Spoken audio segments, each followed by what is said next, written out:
Il y a un point dogmatique fondamental qu'il faudrait rappeler, c'est que toute démarche concernant la croyance ou la pratique doit être fondée sur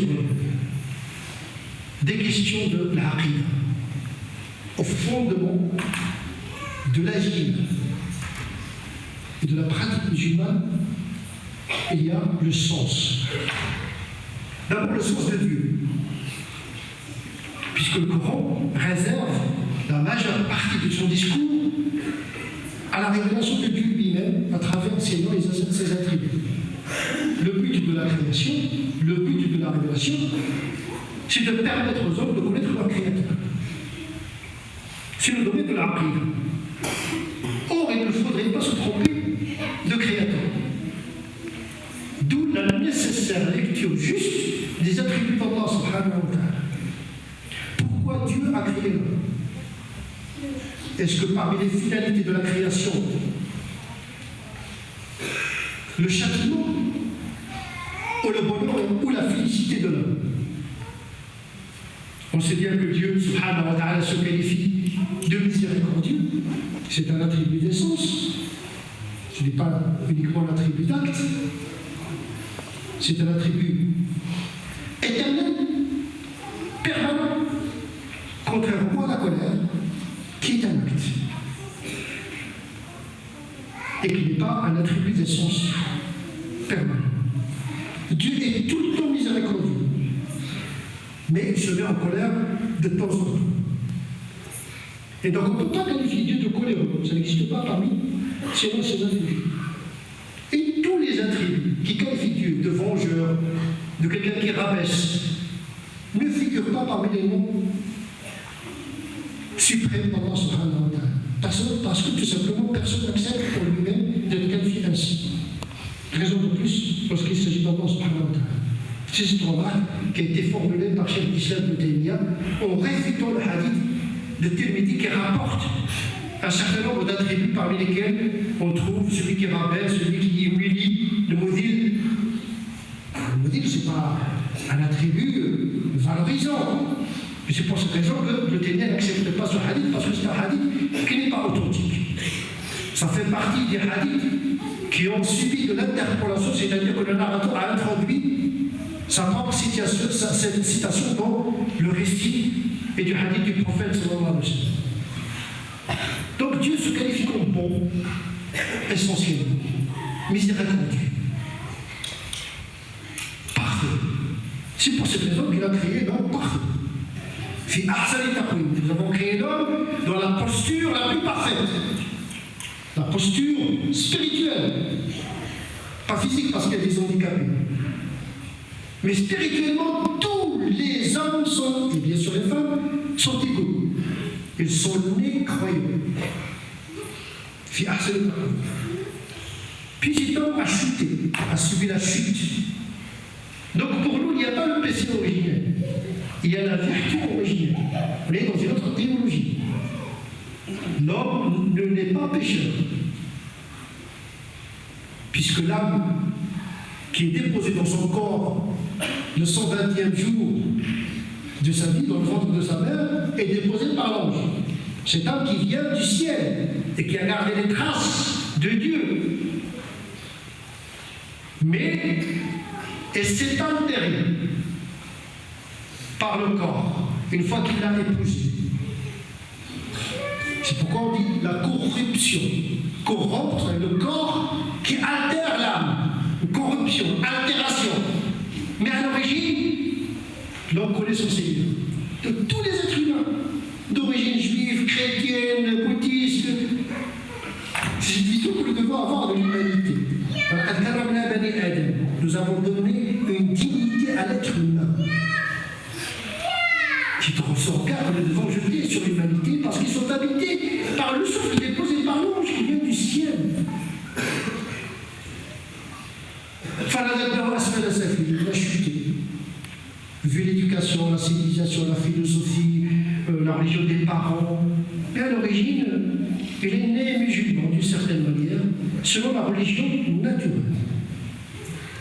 C'est pour cette raison qu'il n'y a pas de baptême en islam. La naissance de chaque être humain, c'est son baptême. Et donc la plupart des gens sont des croyants sans le savoir, parce qu'il y a le nom de Dieu qui sommeille dans leur cœur.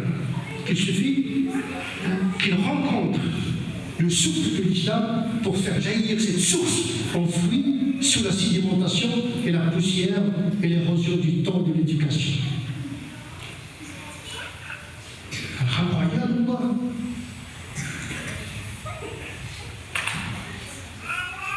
Et c'est pour cette raison que Allah subhanahu wa ta'ala a envoyé des prophètes.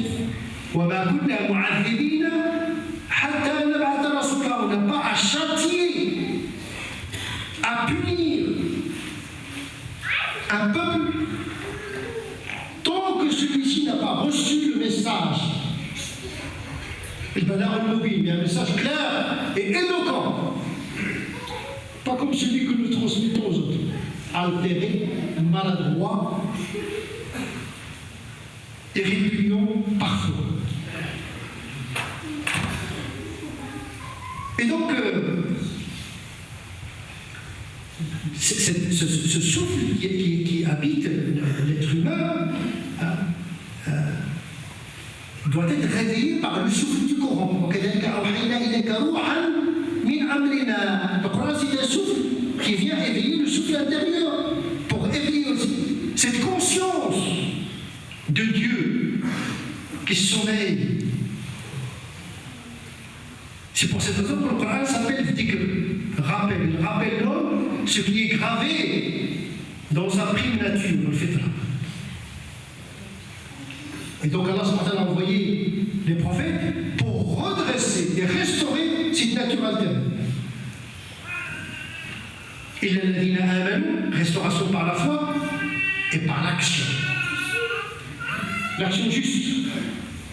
Il ne s'agit pas de juger salah par la quantité, mais par la qualité.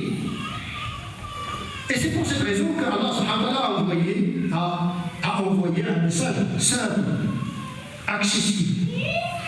En matière de foi, il ne demande pas une croyance inintelligible, inaccessible, dont la raison peut réfuter. Cette croyance ne demande pas à l'esprit de croire que 3 est égal à 1, par exemple. Mais elle donne le dogme de l'unicité comme un dogme ambivalent démocratique et qui laisse la latitude aux croyants de se représenter ce Dieu. Je suis à l'image de ce que pense de moi mon serviteur. Il laisse une marge d'intimité entre le croyant et son créateur, sans imposer une icône, une image, un nom, beauté et perfection. Et même les imperfections de ce monde sont des imperfections volontaires de la part d'Allah subhanahu wa ta'ala, contrairement à nos imperfections. La pathologie, l'anomalie dans le monde indique la perfection. Et la douleur indique le plaisir. Les choses sont duelles. Mais la peine et la souffrance ne sont pas éternelles dans le projet de dessein d'Allah subhanahu wa ta'ala. Ou bien cette nature est restaurée par la loi et par la foi, ou bien elle est restaurée par l'épreuve et les souffrances qui ne sont pas éternelles. Un jour, c'est la miséricorde qui va triompher. C'est Pour cette raison, il y a des versets dans le Coran qui stipulent que le paradis reste infiniment, alors que l'enfer risque un jour d'être de s'éteindre, comme le pense Omar ibn Khattab, Abu Huraira, Cheikh al-Islam ibn Taymiyyah, Ibn Qayyim al-Jawziyya,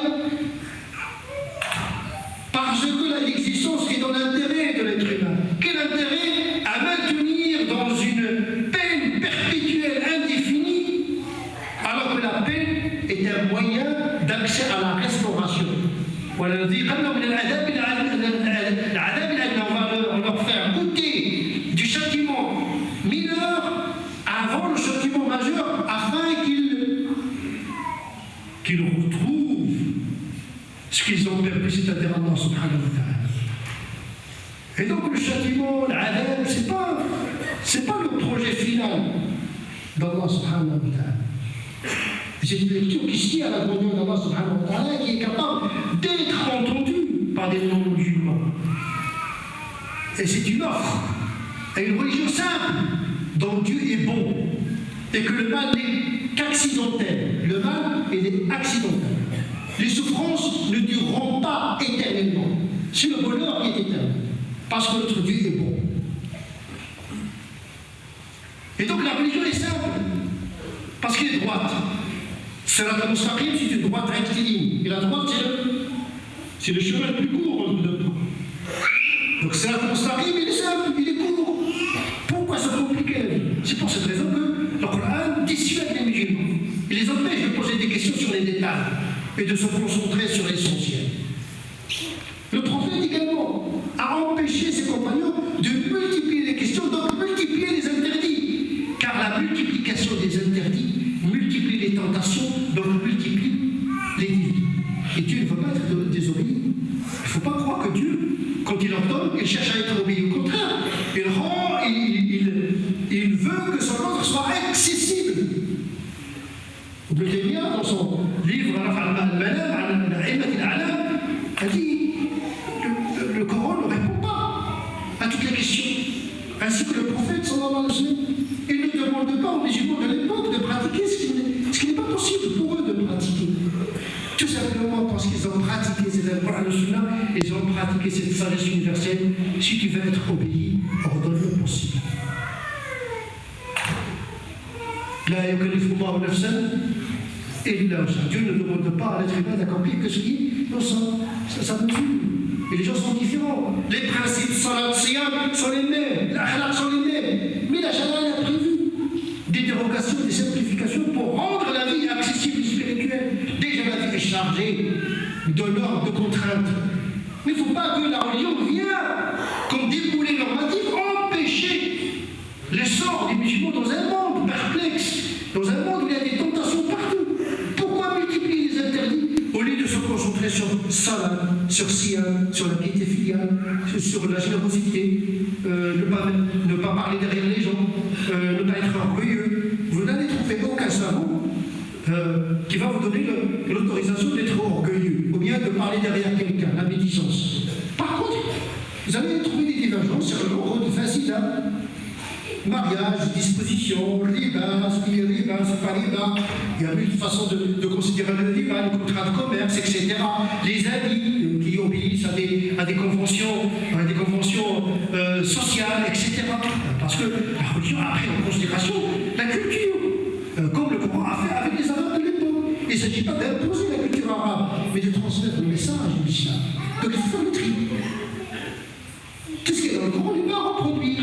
Par contre, la pédagogie coranique, oui, c'est à reproduire. Parce que le Coran est un minhaj. C'est une méthode, le Coran. Pas uniquement l'ensemble de l'enseignement. La simplicité, la profondeur. Mais également le souci d'être dans une proximité par rapport à l'humanité qui appartient à Dieu. L'islam n'est pas venu uniquement pour les musulmans. Au départ, il est venu pour les non-musulmans au départ. Abu Bakr avant n'était pas musulman. Vous vous rendez compte si on lui a proposé le Coran d'un seul coup? Il n'aurait pas accepté cet islam. Aïcha a dit, si Dieu avait interdit le vin depuis le départ, eh bien les musulmans auraient quand même consommé le vin. Il aurait désobéi. Et Chatibi disait dans son Muwafaqat, il n'y a pas un ordre. de ses compagnons sans que ceux-ci ne soient préalablement préparés à le recevoir. C'est la pédagogie. On ne doit pas verser les enseignements sur les gens d'un bloc, mais de prendre avec douceur l'évolution de chacun et de donner les coulières, des choses générales, et laisser dans l'attitude aux gens de se mesurer à des repères qui ne changent pas. Mais les détails, c'est à chacun de, selon son rythme, d'évoluer pour la rencontre d'Allah subhanahu wa ta'ala qui est miséricordieux. نسأل الله عز وجل أن يجعلنا من الذين يستمعون في الذكر الحسنة أولئك الذين هداهم الله وأولئك هم الأهداف. اللهم اهدنا فيمن هديت وعافنا فيمن عافيت وتولنا فيمن توليت وبارك لنا فيما أعطيت وقنا واصرف عنا شر ما قضيت فإنك تقضي ولا يقضى عليك وإنه لا يذل من واليت ولا يعز من عاديت تبارك ربنا وتعاليت. اللهم صل على سيدنا محمد وعلى آل سيدنا محمد كما صليت على سيدنا إبراهيم وعلى آل سيدنا إبراهيم وبارك على سيدنا محمد وعلى آل سيدنا محمد كما باركت على سيدنا إبراهيم وعلى آل سيدنا إبراهيم في العالمين إنك حميد مجيد. سبحان ربك رب العزة عما يصفون وسلام على